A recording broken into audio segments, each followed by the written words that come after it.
So, this was quite an amazing game. Um, this was a medium-funded game, I believe, and my setup is slightly different, but this is one of my favorite setups now. I've got two lone swords in the center there, and then two very highly vetted katana samurai on their flanks. And I'm not sure if I expect my opinion on this channel about Naginata Warrior Monks before, but I did not really favor them until now. This game, they do very well. Warcry is well worth their money, and their abilities are great. So they can rip up any meat shields very easily. Any cavalry you throw at them are going to be damaged badly, to say the least. And they're very hard to kill, except, you know, their only real weakness is archer fire and better sword infantry that will rip them up in melee. But anyways, I brought light cavalry to this match, as you see, and they're just going to buy me some time to get this center. And I want this hill here. It's very important, and it's very important for GamerRichy to get to this center, as you know, he doesn't want this guy to get to the center first and him have to cross that river and everything. That is bad, especially for his matchlocks. So he does a great charge with his cavalry right there. He just comes out of those trees there and bam. And I'm gonna send my cavalry soon. Right now I am sending my cavalry. I mean, they've done their job over here. I've gained this hill, and now I'm just gonna have to wait for the skirmish to begin, and then he's gonna have to charge because I'm gonna win the skirmish. And one of them is gonna come around like that, and one of them is gonna come around like that. So either way, they're gonna get at least one cavalry to hit. And GamerRichy does very well, and logically he should have won this battle, I believe. He has these guys in Yari wall, and they're being shot at. So I don't think he should have done that. He should have put them in loose instead of like very, very, very tight. But anyways, he's routing a lot of their units now. He's really biting up these matchlocks here, and now this guy has no matchlocks. I've charged him, and these light cavalry are gonna stay here in order for GamerRichy to, you know, I'm just gonna buy GamerRichy all this time and gonna divert all these units away from him, because he's gonna send even another sword unit in, and somehow this orange guy ripped. I have no idea why. I think it was silly, but let's see. What's going on over here now is the skirmish is just starting to begin now. They've got 4 bow samurai. I have 1 highly vetted 200 range bow warrior monk. It's one of my cheaper veterans though. I have one just 5-star just for the increased range and no extra money or anything. So that increased range is really, really good. And I got the first volley off, and that's very important, especially when you're fighting more units and more heavily armored units in a skirmish battle. I should have moved my meat shield up a little bit sooner, but yeah. I've already routed one of them, so just, you know, I'm just targeting one at a time with all my archers, and this is going to be a pretty easy skirmish battle to win, as both samurai are completely inferior to my archers there. And you see the melee fight has begun, and they have lots of units. They have a lone sword spam here, and one of them is like 9 stars. I mean, look at that, 9 chevrons. And this guy's 9 chevrons. This Naginata Warrior Monk is 9 chevrons. So somehow they're able to afford all of these units. And you know, a lot of people may say, you know, oh yeah, you know, this is veteran and lone sword spam. That's completely unbeatable. But I don't believe so. And I can prove that too as well. You'll see. You'll see. But anyways, GamerRichy does lose this side. And you know, that's quite amazing, really. I mean, we really should have owned this guy, honestly. So maybe that does support the reason that veterans are a little bit overpowered, but you know, whatever.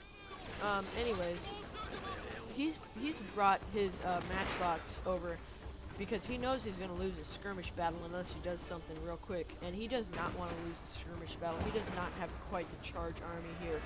Well, I suppose he does have a charge army, kind of. He has katanas, this whole katana samurai, but none of them are veterans. And you know, I bring my matchlocks to counter his matchlocks. They do very well with their increased range and everything.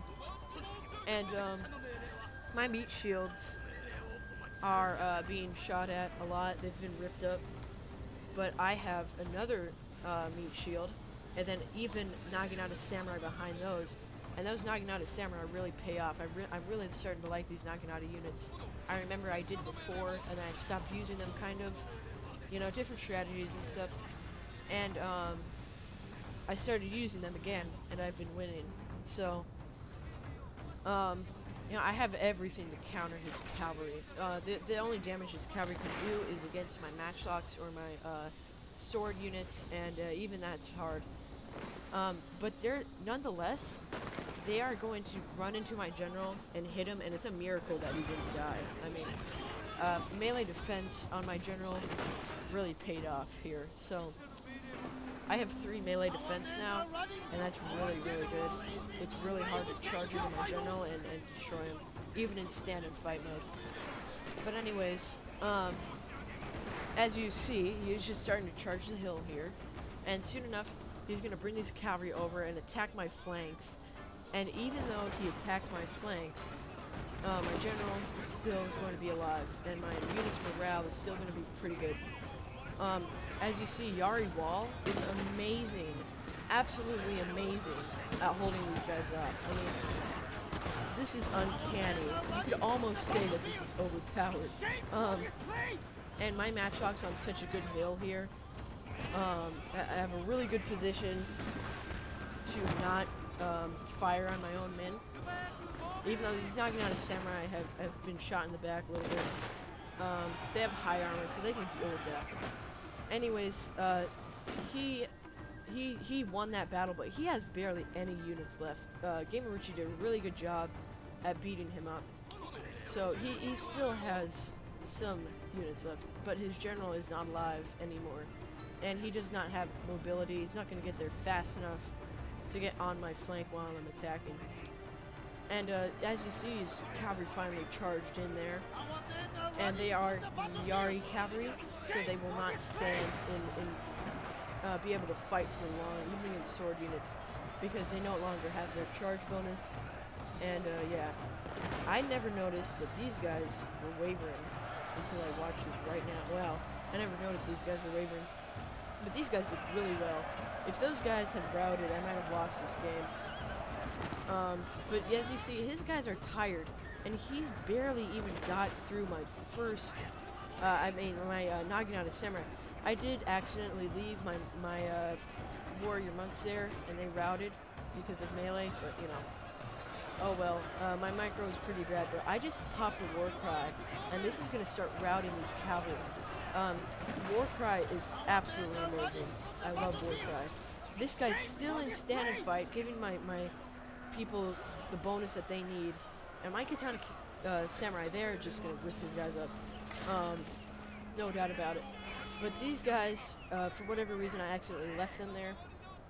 And I thought I was going to lose. I mean, I had little hope at all. But I should have spread these guys up way more like that. Oh well, I didn't. And these guys shot whistling arrows into their men, and that was their worst move. If they did not shoot those whistling arrows, they could have had a chance to beat my infantry. But anyways, these guys did not have a good range.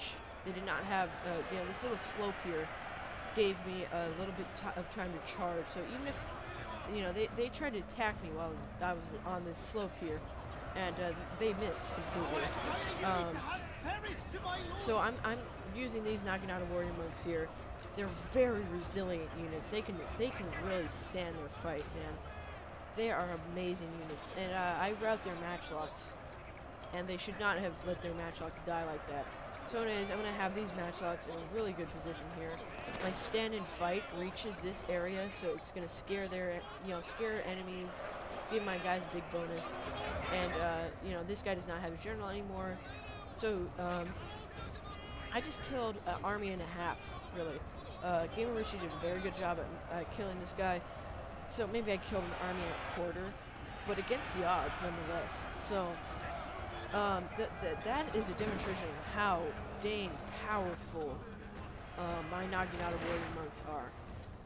And these guys killed about 300 men. They did not become a veteran.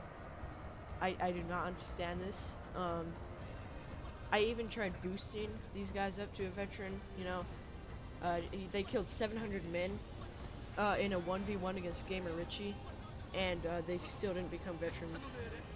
Please somebody tell me how to get these guys to become veterans. Yeah, I don't know, man. 700 kills should do it. Maybe it's just because you can't let them all die? I don't know. But anyways, these guys just routing now. And he's gonna play, oh, haha, catch me if you can, with his general. This is why I do not like Hawk. They're just ninnies sometimes. I mean, the Hawk clan, not to, please, if you're in Hawk clan, don't be like this. Don't run around with your general. Just charge him in, okay? You lost, And if you're not like this and you're in Hawk, kudos to you. But if you are like this, you're ruining Hawk's image. So please, I don't have a problem with any clan whatsoever. But it's just when people do stuff like this, it's gonna hurt your clan's, image. So, Hawk, don't hire people like Billy Boy. He might be a good unit, a good fighter, but it's just this kind of stuff that makes this game boring sometimes. But anyways, he's able to rally this guy and everything, but I mean, there's no point. So anyways, good game to my opponents. Hopefully you guys learned something, and just keep your matchlocks on a hill. Have a lot of layers for them to go through when they have a big charge army. If you have a defensive army, you want to be able to shoot them with all your missile, even your skirmish units. You might want to, if there's nothing else for you, attack. You can shoot into the melee blob, and you want the enemy units to be tired, and you want them to have a disadvantage in terrain. Like as you saw, I was able to win because they went through a river and then up a hill. And even though they have a hugely superior force to mine, I was able to pull it off. So kind of like Sun Tzu-esque tactics, you might say. I was able to even put these guys on a hill here to kill the general. So anyways, good game. Thanks for watching, guys.